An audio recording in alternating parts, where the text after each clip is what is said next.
दोस्तों, गांव के एक छोटे से मोहल्ले में हर रोज एक दरोगा अपना तंबू जमाता था। दरोगा रघुवीर नाम का इंसान था, जो हर दिन दूध वालों, फल वालों और छोटे छोटे गरीब दुकानदारों से वसूली करता था। उसने अपने इस धंधे में इतना दम लगा रखा था कि गांव के लोग डर के मारे चुप रह जाते थे। कोई भी आवाज उठाने की हिम्मत नहीं करता था, क्योंकि डर था कि कहीं इसी दरोगा के कारण उनकी रोजी रोटी पर संकट ना आ जाए। एक दिन एसपी साहब ने इस पूरे मामले की पड़ताल करने का मन बनाया। वे जानते थे कि सीधे जाकर शिकायत करने से कुछ नहीं होगा, इसलिए उन्होंने खुद को दूधिया बना लिया। सादे और कड़े कपड़े पहनकर हाथ में दूध का डिब्बा लिए वे उसी मोहल्ले में पहुंचे। दरोगा रघुवीर उन्हें देखते ही भौंक पड़ा। ओ तेरे दूधिया, तेरे से तो रोज वसूली लेनी है। एसपी साहब ने मुस्कुराते हुए कुछ नहीं कहा। दरोगा ने उन्हें जोर से थप्पड़ मार दिया। दूध का डिब्बा गिर गया और दूध चारों ओर फैल गया। एसपी साहब चुपचाप उस थप्पड़ को सहकर वहीं से वापस लौट गए। दोस्तों, फिर जो हुआ उसको जानने के लिए वीडियो में अंत तक बने रहना। और आप हमारे चैनल पर नए हैं तो कृपया करके वीडियो को एक लाइक करके चैनल को सब्सक्राइब भी कर दें।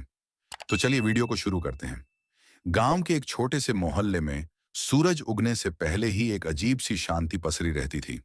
ये शांति किसी सुकून की नहीं, बल्कि डर की थी। हर सुबह एक दरोगा अपना तंबू जमाता, जिसका नाम था रघुवीर। एक मोटा, भोंडा और गुस्सैल आदमी, जिसकी बड़ी बड़ी मूंछें उसके रौब को और बढ़ा देती थीं। उसका रोज का काम था गांव के दूध वालों, फल वालों और छोटे छोटे गरीब दुकानदारों से वसूली करना। रघुवीर ने अपने इस धंधे में इतनी दबंगई जमा रखी थी कि गांव के लोग डर के मारे चुप रह जाते थे। कोई भी आवाज उठाने की हिम्मत नहीं करता था, क्योंकि उन्हें डर था कि कहीं इसी दरोगा के कारण उनकी रोजी रोटी पर संकट ना आ जाए, उनके बच्चे भूखे न रह जाएं। हर दिन रघुवीर की लाठी उनके सपनों को तोड़ती और उनकी खामोशी उनके दर्द को छिपाए रखती। गांव से मीलों दूर जिला मुख्यालय में एक ईमानदार और तेज तर्रार पुलिस अधीक्षक विनय प्रताप सिंह को एक गुमनाम खत मिला। खत में गांव में हो रही अवैध वसूली का विस्तृत ब्यौरा था, खासकर गरीबों और छोटे दुकानदारों से। विनय प्रताप सिर्फ फाइलों पर काम करने में विश्वास नहीं रखते थे। उन्हें पता था कि सीधे जाकर शिकायत करने से कुछ नहीं होगा। रघुवीर जैसे लोग सबूतों को मिटा देते हैं, इसलिए उन्होंने खुद को एक दूधिया बनाने का मन बनाया। यह सिर्फ एक वेश नहीं था, यह एक रणनीति थी, जनता के बीच जाकर उनके दर्द को महसूस करने की। अगली ही सुबह विनय प्रताप ने अपनी चमकती वर्दी उतारी। उन्होंने एक पुराना सादा कुर्ता, एक डीली लुंगी और सिर पर एक गमछा बांध लिया। हाथ में दूध का डिब्बा और साइकिल पर दो कनस्तर लटकाए वे गांव की ओर निकल पड़े। उनके चेहरे पर एक अलग ही सुकून था, जैसे खुद को खोकर सच को पाने का इरादा हो।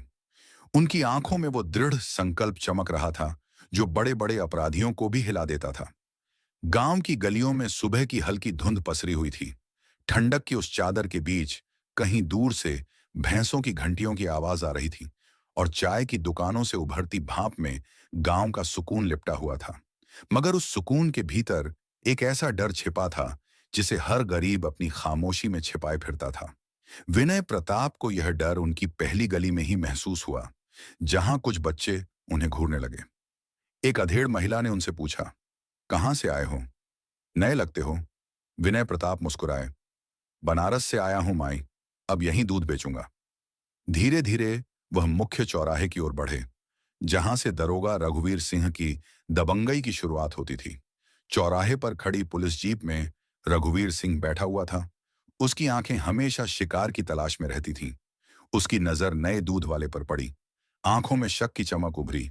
अबे ओ दूधिया, रुक! विनय प्रताप ने साइकिल रोकी। रघुवीर पास आया, हाथ बढ़ाकर एक लोटा दूध लिया और बिना पूछे ही अपने चाय वाले को पकड़ा दिया। फिर उसने एसपी साहब की ओर देखा। नया आया है क्या? हाँ साहब, अभी कल ही आया हूं। ठीक है, हर दिन यहां से गुजरोगे तो 200 रुपये देने पड़ेंगे, समझे? इस रास्ते से हर कोई देता है, और जो नहीं देता उसका दूध सड़क पर बह जाता है। रघुवीर की आवाज में धमकी साफ थी। विनय प्रताप चुप रहे। उन्होंने जेब से एक छोटा सा बटुआ निकाला और कहा, साहब, अभी तो पैसे नहीं हैं, कल दे दूंगा। रघुवीर के चेहरे पर गुस्से की लहर दौड़ गई। उसने आगे बढ़कर एसपी साहब के गाल पर एक तेज थप्पड़ जड़ दिया। एकदम से दूध के कनस्तर गिर पड़े और सफेद दूध सड़क पर बहने लगा। जब पैसे नहीं हैं तो क्यों बेचने आते हो बे? साला नया नया आया है और तेवर देखो। लोग इकट्ठा होने लगे, मगर कोई कुछ नहीं बोला। सबकी आंखों में वही पुराना डर तैर रहा था। विनय प्रताप ने नीचे झुके, कनस्तर उठाए, लुंगी से चेहरे का पसीना पोंछा और कुछ नहीं बोले। उनकी आंखों में गुस्सा नहीं था, सिर्फ एक गहरी चुप्पी थी। वो चुप्पी जो बहुत कुछ कह रही थी। वो चुप्पी जो अगले कुछ दिनों में पूरे सिस्टम की नींव हिला देने वाली थी। रघुवीर सिंह उन्हें धक्का देकर हटाते हुए जीप में बैठ गया और वहां से निकल पड़ा। विनय प्रताप वहीं खड़े रहे, दूध बहती सड़क को देखते हुए, जैसे कोई जंग बिना हथियार शुरू हो चुकी हो। रात का सन्नाटा गांव की गलियों पर उतर आया था। बिजली के खंभों पर लटकते बल्ब पीली रोशनी में झपक रहे थे, जैसे वे भी इस भय की कहानी में हिस्सेदार हों।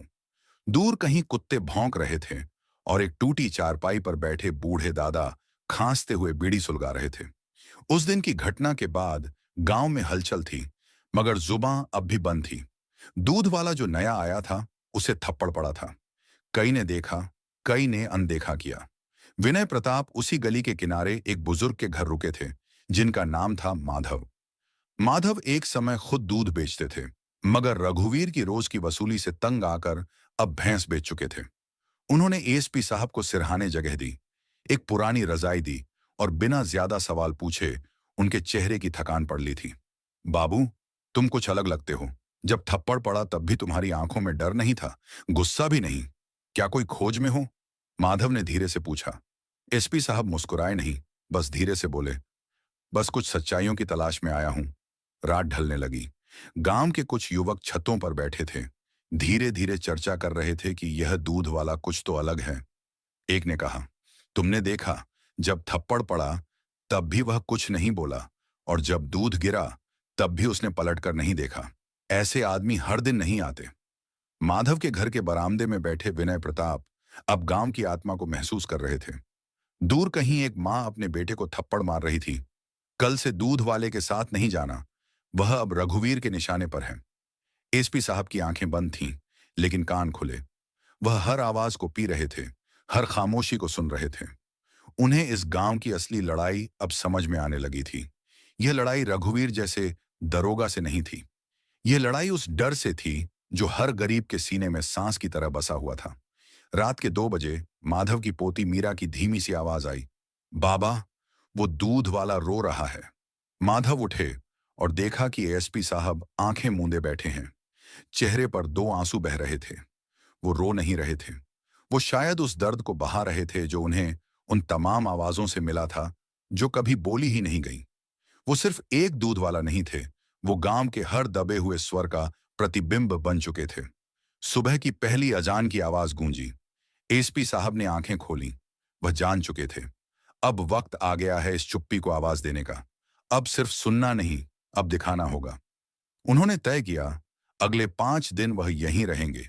हर गली में दूध बेचेंगे, हर गली में रघुवीर के डर को अपने सामने महसूस करेंगे और हर रोज कुछ नया समझेंगे। लेकिन अब सिर्फ दूध नहीं बहेगा, अब सच्चाई का खून नहीं बहेगा। माधव ने पूछा, कब तक रहोगे बाबू? एसपी साहब बोले, जब तक यह गांव खुद कहना शुरू नहीं कर देता कि अब और नहीं। रात धीरे धीरे सुबह में बदलने लगी थी, लेकिन इस बार उजाले के साथ उम्मीद भी थी। तीसरी सुबह गांव की गलियों में जैसे ही दूधिये की आवाज गूंजी, कुछ दरवाजे झिझकते हुए खुले, कुछ खिड़कियों के पर्दे हिले। एसपी साहब अपनी साइकिल पर आगे बढ़ते गए। पिछली रात जो संकल्प उन्होंने लिया था, आज उसकी पहली परीक्षा थी। गांव के चौराहे से होते हुए वो मुख्य स्कूल वाली गली में पहुंचे। वहीं वो जगह थी जहां सबसे ज्यादा वसूली होती थी, दुकानदारों, फेरी वालों और दूध वालों से। रघुवीर सिन्हा के सिपाही हर सुबह वहीं खड़े होकर एक रजिस्टर में नाम नोट करते थे और हर नाम के आगे दिया या नहीं दिया लिखा जाता था। जिसने नहीं दिया उसका सामान उठा लिया जाता या उसके खिलाफ चालान बनता। आज एसपी साहब की बारी थी। जैसे ही वह मोड़ पर पहुंचे, एक सिपाही ने उन्हें रोका। अबे दूधिया, आज तेरे नाम के आगे नहीं दिया लिखा है, चल सामान उतार। एसपी साहब ने बहुत शांत स्वर में कहा, किस बात का चालान है? सिपाही ने गुर्राकर कहा, बिना लाइसेंस दूध बेचता है। गाड़ी के कागज नहीं, गाड़ी पर नंबर नहीं, मिलावट का शक है, कुछ भी लिख देंगे। हमारे पास कानून की किताब है और तेरे जैसे गरीबों के लिए डंडा है। एएसपी साहब मुस्कुराए। ठीक है, उतार लो। सिपाही ने दोनों कनस्तर सड़क पर पलट दिए। दूध फिर से बहा। इस बार एक छोटे बच्चे की चप्पलें उसमें भीग गईं। बच्चा रोने लगा। उसकी मां दौड़कर आई और गुस्से से सिपाही की ओर देखा, मगर कुछ कह नहीं पाई। बस एसपी साहब की ओर देखती रही, जैसे उनके चेहरे से कुछ उम्मीदें जुड़ गई थीं। एसपी साहब ने बच्चे के सिर पर हाथ फेरा और बोतल में बचा दूध उसे दे दिया। इसी बीच एक मोटरसाइकिल पर रघुवीर सिंह खुद आ पहुंचा। ओह, तू फिर आया? लगता है थप्पड़ की तासीर कम पड़ गई है। मैं तो आया ही हूं तासीर समझने। एएसपी साहब की आवाज में अब हल्की सी कठोरता थी। क्या बक रहा है बे? रघुवीर ने भौहें चढ़ाईं। बस इतना कि अब दूध नहीं बहेगा, अब किसी गरीब की चुप्पी नहीं बिकेगी। रघुवीर सिंह हंस पड़ा। अबे, ये गांव तुझ जैसों से नहीं बदलेगा। यहां डर बिकता है और डर में ही सुकून है लोगों को। एएसपी साहब चुप रहे, फिर जेब से एक पुरानी रसीद निकाली और रघुवीर के हाथ में पकड़ा दी। यह क्या है? वो दूध का चालान जो तुमने बिना अधिकार बनाए थे। अब यह रसीद नहीं, सबूत है तुम्हारे खिलाफ। रघुवीर सकपका गया। तू है कौन बे? एएसपी साहब ने मुस्कुराकर कहा। सिर्फ एक दूध वाला नहीं, उस आवाज का हिस्सा हूं जो बहुत सालों से दबा दी गई थी। लोग इकट्ठा होने लगे थे। वो औरत जो अब तक चुप थी बोली, साहब ये सिपाही हर दिन हमसे पैसे लेते हैं। किसी दिन मेरी बेटी को भी धमकाया था। दूसरा दुकानदार बोला, हमसे हर महीने हफ्ता लिया जाता है, ना दो तो दुकान बंद करवा देते हैं। एक बच्चा चिल्लाया, मेरे बाबा को जेल में डाला था सिर्फ इसलिए क्योंकि उन्होंने पैसे देने से मना किया था। एसपी साहब ने चारों ओर देखा।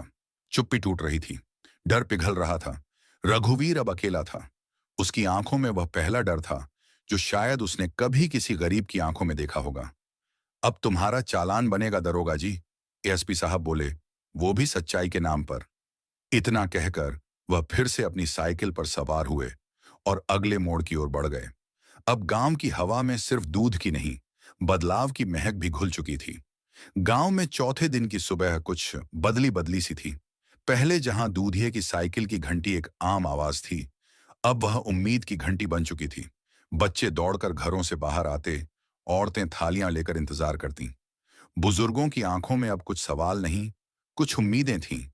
एसपी साहब हर मोड़ पर अब धीरे धीरे नहीं चलते थे, बल्कि आत्मविश्वास से भरकर साइकिल चलाते। उनके हाथों में दूध का कनस्तर ही नहीं था, बल्कि अब गांव के उन लोगों की उम्मीदें थीं जिन्होंने सालों से अन्याय सहा था। मगर इस बदलाव को देख रघुवीर और उसके आदमी बेचैन थे। रात में रघुवीर ने अपनी बैठक में सिपाहियों को बुलाया। बहुत हो गया यह नाटक, एक दूधिया पूरे तंत्र को हिला देगा। कौन है यह आदमी? एक सिपाही बोला, साहब, यह आम नहीं लगता। इसकी चाल, इसकी बातों में कुछ अलग है। गांव वाले भी अब बोलने लगे हैं। अगर ऐसे ही चला तो हम नहीं बचेंगे। रघुवीर ने गुस्से में कहा, अब इसका सच बाहर लाना होगा। अगली सुबह एसपी साहब जब गांव के मंदिर वाले रास्ते से गुजर रहे थे, तभी दो सिपाही आए और उनकी साइकिल रोक दी। आज तू नहीं बचेगा दूधिये, आज तेरा सच सबके सामने लाएंगे। एसपी साहब ने मुस्कुराते हुए कहा, सच तो सामने आने के लिए ही होता है। उन्होंने खुद ही अपनी जेब से एक कागज निकाला और सिपाहियों की ओर बढ़ा दिया। वो कागज एसपी ऑफिस का पहचान पत्र था। एक झटका सा लगा। दोनों सिपाही अवाक खड़े रह गए। एसपी आप? हाँ, वही एसपी जिसकी आंखों के सामने तुमने गरीबों का दूध बहाया, उन्हें गालियां दी, उनके सपनों को रौंदा। अब वक्त है जवाब देने का। गांव वाले इकट्ठा हो गए थे। खबर आग की तरह फैल गई। मंदिर की घंटियां बज रही थीं, जैसे गांव की आत्मा आज न्याय मांग रही हो। एसपी साहब ने मंदिर के चबूतरे पर खड़े होकर कहा, इस गांव में अब ना कोई दूध बहाएगा, ना कोई डर से चुप रहेगा। जो चुप हैं वह भी दोषी हैं। आवाज उठाइए, क्योंकि अगर आज नहीं बोले तो आने वाली पीढ़ियां भी चुप्पी का बोझ ढोएगी। मंच के नीचे माधव खड़े थे। उनकी आंखों में गर्व था। मीरा भीड़ से चिल्लाई, अब हम नहीं डरेंगे। एक दुकानदार बोला, साहब, हम सब साथ हैं। अब जो भी सच्चाई के खिलाफ जाएगा उसका विरोध होगा। एसपी साहब ने एक कागज निकाला जिसमें रघुवीर और उसके लोगों के खिलाफ जांच के आदेश थे। अब कानून बोलेगा और न्याय चलेगा। रघुवीर सिन्हा की गिरफ्तारी वहीं हुई। लोगों ने कोई शोर नहीं मचाया, बस चुपचाप देखा, जैसे कोई पुराना डर बिना कहे ही टूट गया हो। गांव की हवा में अब सड़ांत नहीं, सुकून था। लोग जान चुके थे कि सिर्फ एक आवाज की देर है और बाकी सब बदल सकता है। एसपी साहब की साइकिल फिर से चली, मगर अब दूध के साथ साथ बदलाव की कहानी भी घर घर पहुंची। गांव में 5वें दिन की सुबह ने इतिहास रचा। वो चौराहा जहां कभी हर सुबह वसूली होती थी, आज वहां बच्चों की हंसी गूंज रही थी। औरतें झाड़ू लगा रही थीं और पुरुष मिलकर सफाई कर रहे थे। लोगों की निगाहें अब उम्मीद से भरी थीं। एसपी साहब अब सिर्फ एक अफसर नहीं रहे थे, बल्कि गांव की चेतना बन चुके थे। वो दूध वाले के भेष में जो बीज उन्होंने बोया था, अब वह क्रांति का रूप ले चुका था। गांव अब जाग चुका था, मगर हर क्रांति के बीच एक अग्नि परीक्षा होती है। यही परीक्षा अब सामने थी। जिला मुख्यालय में बैठे पुलिस अधीक्षक के इस गुप्त मिशन की भनक अब शासन स्तर तक पहुंच चुकी थी। कुछ अफसरों को यह बात रास नहीं आई कि एक एसपी इस तरह वेश बदलकर कार्रवाई कर रहा है। एक अंदरूनी जांच बैठा दी गई। इधर गांव में एएसपी साहब ने एक पंचायत बुलाई। मंदिर के चबूतरे पर लोग इकट्ठा हुए। भाइयों और बहनों, उन्होंने कहा, अब समय आ गया है कि हम अपने हक के लिए न सिर्फ आवाज उठाएं, बल्कि जिम्मेदारी भी लें। यह गांव अब किसी दरोगा या अफसर की मर्जी से नहीं, आपकी आत्मा से चलेगा। भीड़ में से एक बुजुर्ग बोले, बेटा, हम तो हमेशा डरते रहे। आज तूने हमें वो हिम्मत दी है जो हमारे पुरखों ने भी नहीं दी थी। मीरा बोली, अब हमें स्कूल चाहिए, अस्पताल चाहिए और सबसे पहले न्याय चाहिए उन सब के लिए जिनकी आवाज दबा दी गई थी। एसपी साहब ने घोषणा की, गांव में अब एक जन सुनवाई चौपाल हर सप्ताह होगी, जहां हर कोई अपनी बात खुले में कह सकेगा। उन्होंने ग्राम सुरक्षा समिति बनाने का प्रस्ताव भी रखा, जिसमें गांव के युवाओं को शामिल किया जाएगा। पंचायत के बाद जैसे ही वे अपने सरकारी दफ्तर लौटे, वहां पहले से ही 2 जांच अधिकारी मौजूद थे। आप पर कार्य प्रणाली से बाहर जाकर कार्यवाही करने का आरोप है, एक अधिकारी बोला। आपने बिना अनुमति वेश बदलकर जांच की, इससे विभाग की गरिमा को ठेस पहुंची है। एसपी साहब शांत रहे। उन्होंने कहा, क्या यह गैर कानूनी है कि हम गरीबों की आवाज बने? क्या यह अपराध है कि हम सच्चाई को उजागर करें? अधिकारियों के सामने भी उन्होंने साहस नहीं छोड़ा। उन्होंने अपनी रिपोर्ट प्रस्तुत की, जिसमें वसूली और भ्रष्टाचार के सारे प्रमाण थे। गांव के लोगों ने भी साथ दिया। वे सरकारी कार्यालयों के सामने धरना देने लगे। उनका नारा था, न्याय चाहिए, वसूली बंद हो। धीरे धीरे शासन में भी गूंज उठी उनकी आवाज। कुछ लोग समर्थन में आ गए तो कुछ विरोधी भी बढ़े, पर एसपी साहब जानते थे कि सच की राह आसान नहीं होती। रात के अंधेरे में भी उनका दिल उम्मीद से भरा था। उन्होंने खुद से कहा, यह लड़ाई सिर्फ गांव की नहीं, पूरे सिस्टम की है। पर जब तक सच की आवाज सुनाई नहीं देगी, मैं रुकूंगा नहीं। सच का सामना करना कभी आसान नहीं होता, पर यही सामना इंसान को मजबूत बनाता है। एएसपी साहब की यह कहानी अब सिर्फ एक गांव की नहीं, बल्कि हर उस दिल की कहानी थी जो अन्याय के खिलाफ उठ खड़ा होता है। अब गांव में अगले दिन की सुबह कुछ अलग थी। हल्की धूप में गांव की मिट्टी की महक अब पहले जैसी नहीं रही थी। जहां कभी डर के बादल मंडराते थे, अब वहां विश्वास की किरणें फूट रही थीं। मंदिर की घंटी सुबह सुबह बजी, लेकिन आज उसकी आवाज में कुछ विशेष था, जैसे न्याय की कोई अदृश्य घंटी बज उठी हो। एसपी साहब ने चुपचाप मंदिर में जाकर हाथ जोड़े। आज वह सिर्फ एसपी नहीं थे, बल्कि गांव के उस बदलाव के वाहक थे जो वर्षों से दबा पड़ा था। उन्होंने एक नजर आसपास डाली। गांव वाले अब उन्हें सम्मान की नजर से नहीं, अपने जैसे समझकर देखते थे। वो डर अब उनके चेहरों से मिट चुका था। मगर इस बदलाव से कुछ लोग परेशान थे। जिला स्तर के कुछ राजनीतिक चेहरे, जिनकी जड़ें रघुवीर जैसे लोगों से जुड़ी थीं, अब बेचैन थे। रघुवीर की गिरफ्तारी के बाद कई राज खुल चुके थे। चिट्ठियां, लेन देन के कागजात, वसूली की रजिस्टर, सब कुछ सामने आ रहा था। एसपी साहब ने पूरे गांव में आज एक नई पहल की घोषणा की, न्याय की घंटी। उन्होंने मंदिर के बाहर एक बड़ी पीतल की घंटी लगवाई, जिसमें कोई भी व्यक्ति आकर बिना कुछ कहे सिर्फ उसे बजाकर संकेत दे सकता था कि उसके साथ अन्याय हुआ है। यह घंटी अब गांव की आवाज बन गई थी। उस दिन दोपहर को एक दुबली पतली लड़की गौरी आई और घंटी बजाई। सन्नाटा छा गया। एसपी साहब खुद सामने आए। क्या हुआ बेटी? गौरी ने कांपती आवाज में कहा, मेरे खेत का पानी रोक दिया गया है साहब। चाचा कहता है कि अब वह जमीन उसकी है। मां कहती है, मत बोल वरना गांव से निकाल देंगे। पर आपने ही सिखाया ना, चुप मत रहो। एसपी साहब ने वहीं पंचायत बुलाई। दस्तावेज निकाले गए। पता चला गौरी के पिता के देहांत के बाद उसके चाचा ने जमीन के कागज में हेराफेरी की थी। मामला तुरंत तहसीलदार तक पहुंचाया गया। गांव वालों ने तालियां बजाईं। एसपी साहब बोले, ये सिर्फ एक घंटी नहीं, ये न्याय की आवाज है। अब इस गांव में कोई चुप नहीं रहेगा। उसी शाम एक और घंटी बजी। एक बूढ़ा आया, लाठी के सहारे। उसका बेटा उसे घर से निकाल चुका था। उसने कहा, अब घर नहीं चाहिए, पर आत्मसम्मान चाहिए। एसपी साहब ने गांव के युवाओं को बुलाया और कहा, इनका सम्मान करना अब तुम्हारी जिम्मेदारी है। यह गांव सिर्फ न्याय से नहीं, करुणा से भी बदलेगा। रात को जब एसपी साहब अपनी सरकारी गाड़ी में लौट रहे थे, तो देखा मंदिर की घंटी के पास 3 बच्चे खड़े थे। वो मुस्कुरा रहे थे। एक बोला, अभी नहीं बजाएंगे साहब, बस देख रहे हैं, क्योंकि अब डर नहीं लगता। एसपी साहब ने गाड़ी रोकी, उतरकर उनके पास आए और बोले, डर नहीं लगना ही तो असली जीत है। गांव की वो घंटी अब ना सिर्फ अन्याय के खिलाफ थी, बल्कि विश्वास का प्रतीक बन चुकी थी। न्याय अब किसी दफ्तर की 4 दीवारी में नहीं, गांव के दिल में बस चुका था। और जैसे जैसे यह न्याय की घंटी बजती रही, सत्ता के गलियारों में बेचैनी बढ़ती रही। लेकिन एक गांव जो जाग चुका हो, उसे कोई रोक नहीं सकता। ये बात अब हर कोई समझने लगा था। सुबह की हल्की धूप गांव की गलियों में चमक रही थी, मगर उस चमक के बीच कुछ अनजानी बेचैनी भी महसूस हो रही थी। एसपी साहब को पता था कि अब उनकी लड़ाई सिर्फ गांव तक सीमित नहीं रही। उनके कदम शासन के ऊंचे महलों तक पहुंच चुके थे। भ्रष्टाचार के गहरे जाल में फंसे कुछ लोग उनकी क्रांति को कुचलने की कोशिश कर रहे थे। वहीं गांव में भी बदलाव की आंधी थी। लोग अब खुलकर बोलने लगे थे, पर खतरा भी आसपास मंडरा रहा था। कुछ रात पहले ही रघुवीर का एक साथी, जिसने कुछ राज जान लिए थे, गायब हो गया था। गांव के बच्चे भी डर के मारे अब ज्यादा देर बाहर नहीं रहते थे।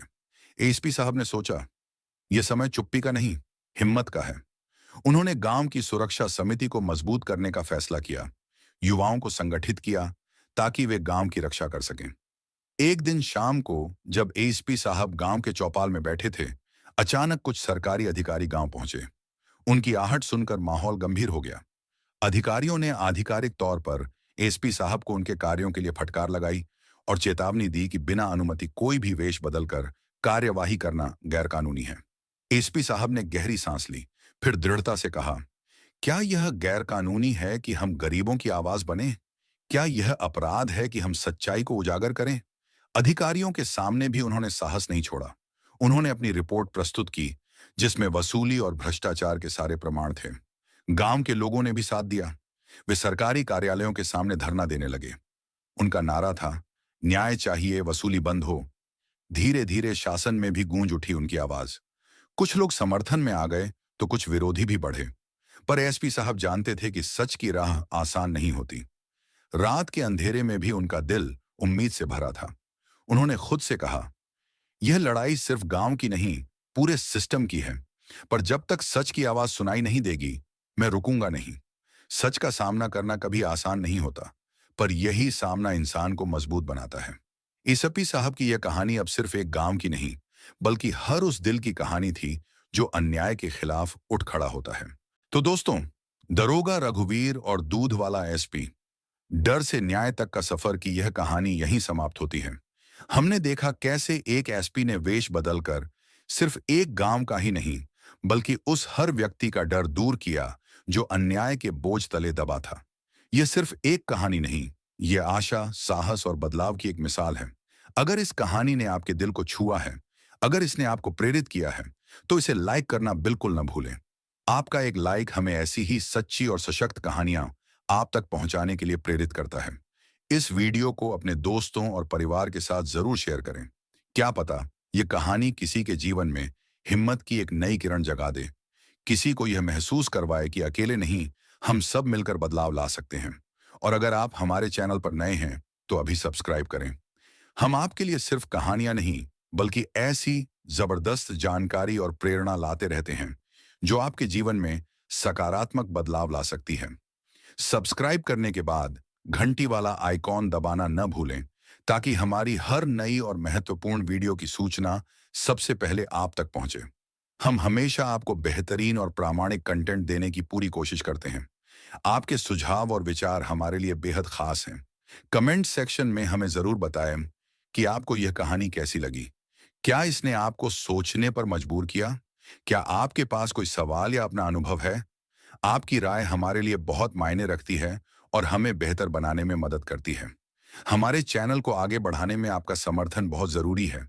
इसीलिए हमारे साथ जुड़े रहें और हमेशा कुछ नया सीखते रहें। क्योंकि जीवन में सीखने की कोई उम्र नहीं होती। हर दिन कुछ नया सीखना हमारी सोच को नया आयाम देता है। याद रखें, मेहनत का कोई विकल्प नहीं होता और सफलता उन्हीं को मिलती है जो लगातार प्रयास करते रहते हैं और कभी हार नहीं मानते। जिंदगी में छोटे छोटे बदलाव भी बड़ा असर डाल सकते हैं। इसलिए हमेशा सीखते और आगे बढ़ते रहें। हम आपके लिए ऐसी ही ज्ञानवर्धक और प्रेरक जानकारियां लाते रहेंगे। बस आप हमारे साथ बने रहें। अपने सपनों को पूरा करने की हिम्मत रखिए, क्योंकि जो ठान लेते हैं वह हर मुश्किल को पार कर लेते हैं। इस वीडियो को पूरा देखने के लिए आपका दिल से धन्यवाद। आप हमारे लिए सिर्फ दर्शक नहीं, बल्कि हमारे परिवार का हिस्सा हैं। हमारा मकसद सिर्फ जानकारी देना नहीं, बल्कि आपके जीवन में सकारात्मक बदलाव लाना है। इसलिए वीडियो को पूरा देखें, सीखें और कुछ नया करने का जज्बा हमेशा बनाए रखें। कभी हार मत मानिए, क्योंकि हार के बाद ही जीत होती है। मेहनत करते रहिए और खुद पर भरोसा रखिए। हर दिन कुछ नया सीखिए और दूसरों को भी सिखाइए। इसी सोच के साथ हम आपसे विदा लेते हैं। अगली वीडियो में फिर मिलेंगे, नई जानकारी और नए जोश के साथ। तब तक खुश रहें, सुरक्षित रहें और सीखते रहें। जय हिंद।